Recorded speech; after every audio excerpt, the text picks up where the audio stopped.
Good evening, everyone, and welcome to today's video. It's October, and naturally that means I feel compelled to go ahead and make a spooky video. Am I a naturally spooky person? No, not even slightly.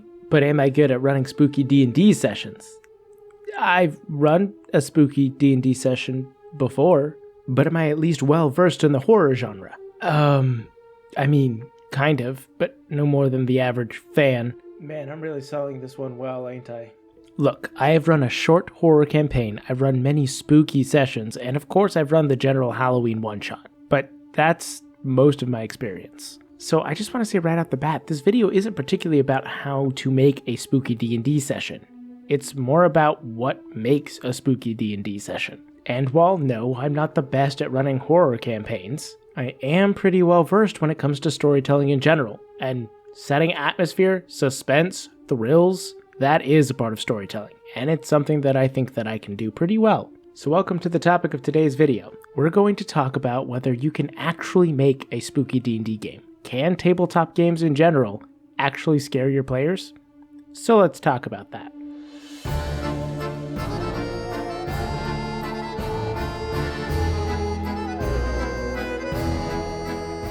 Okay, intro's over. I gotta say something that really hits home and draws people in and make sure they don't click off at this point.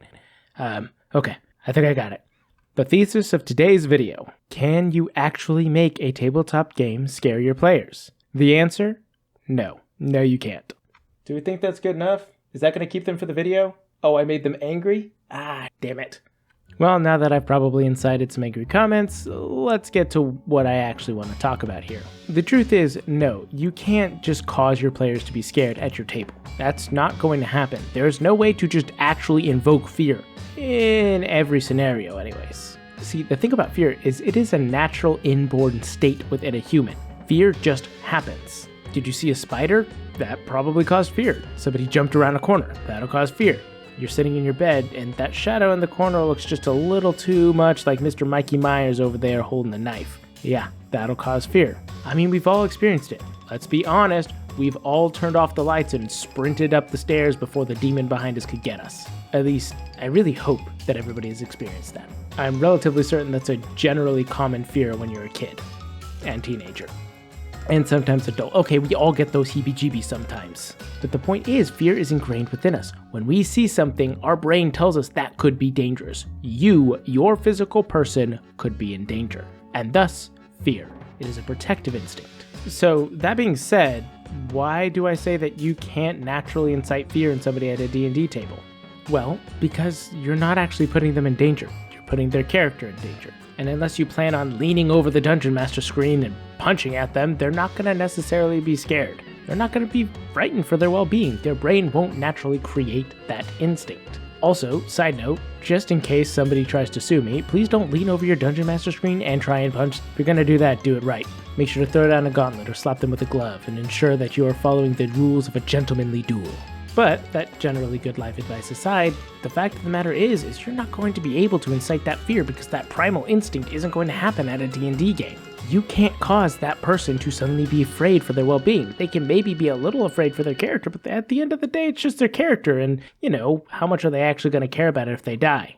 Oh, people care a lot about their characters? People cry when their characters die?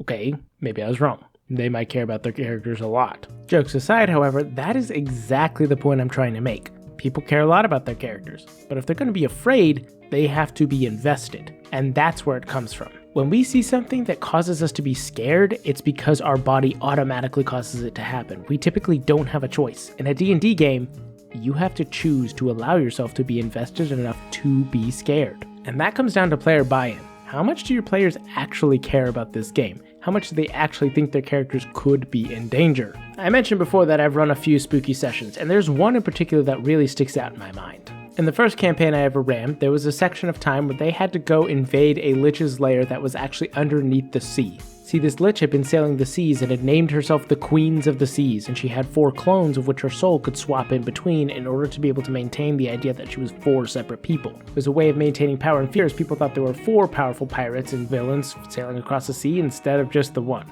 The party figured this out, and they decided to put a stop to it. they would go invade the Lich's lair underneath the sea and kill her, once and for all. Ultimately, it was a fun adventure. Underwater dungeon? Check. Various mini-bosses? Check. They had to fight through all 4 of the Lich's clones before they could face her in person, and each one was a different type of class and had different abilities. But the main thing I want to focus on is the very first section that they entered. They entered what was an abandoned area. Closed down, quiet. Clearly it had been inhabited at some point, but all of the various people of which the Lich once employed lay dead. The entire place was an underwater graveyard. As they entered into this area and gotten to the point where it was less flooded and they could actually breathe, they began exploring this waterlogged dungeon, and found very little there. But as they traveled, they felt something, heard something. A constant sound that always seemed to be clicking out, but they could never see what was causing its source. It was eerily able to continue following them without being seen. Like a rattlesnake's tail, they could hear it.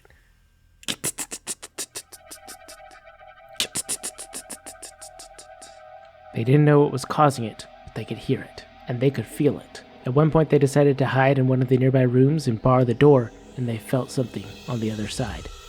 Scratching, clawing, and that constant, never-ending sound.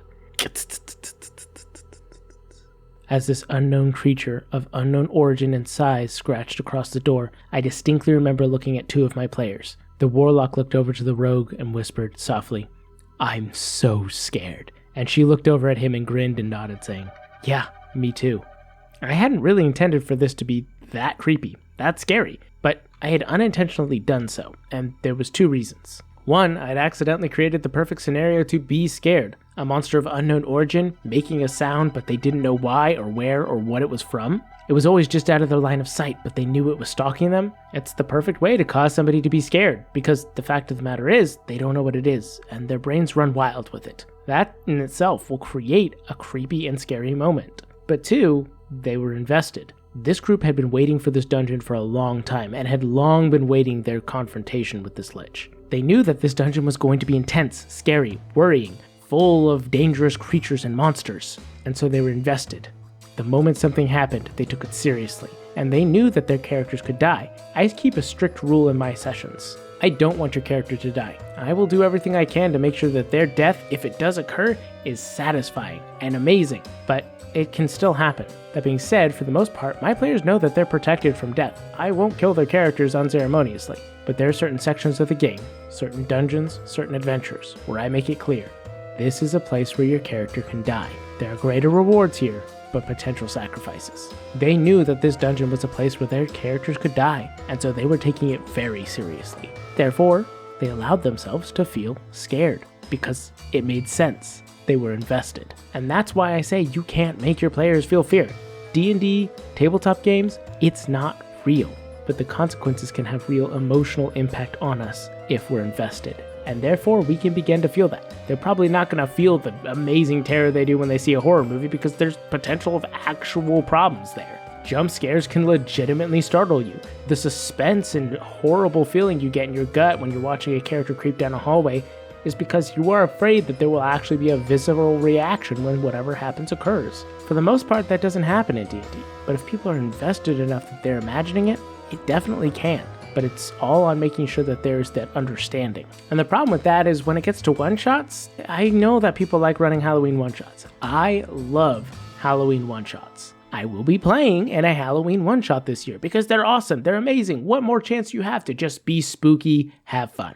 But you're probably not going to feel that terror or that scare because there's not that much investment in a one-shot. So instead, it's more about just enjoying, garish ambiance of it all. The macabre scenery, the spooky characters, the ambiance of the lightning and thunder and dark clouds outside. Enjoy that. It's a good time.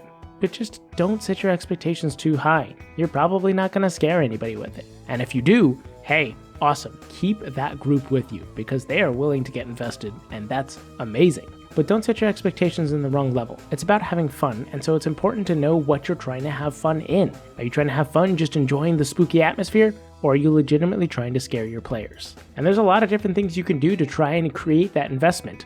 Making sure that you've talked in detail with your players about their characters beforehand so that they can know the history and have a firmer grasp of what they're doing. Set the atmosphere around the table, get a fog machine, turn down the lights, speak in a low voice, and make sure there's the constant ambience going on through the speakers. Be intense, stare at your players, keep an eye contact with them, make them feel uncomfortable. There are many ways you can try and create that atmosphere, but I will not emphasize enough, it only works if your players want to feel that. So go out and run a spooky game, you beautiful bastards. Don't forget to go into the world and make it your own. Don't forget to have a great day, and never forget to play your role.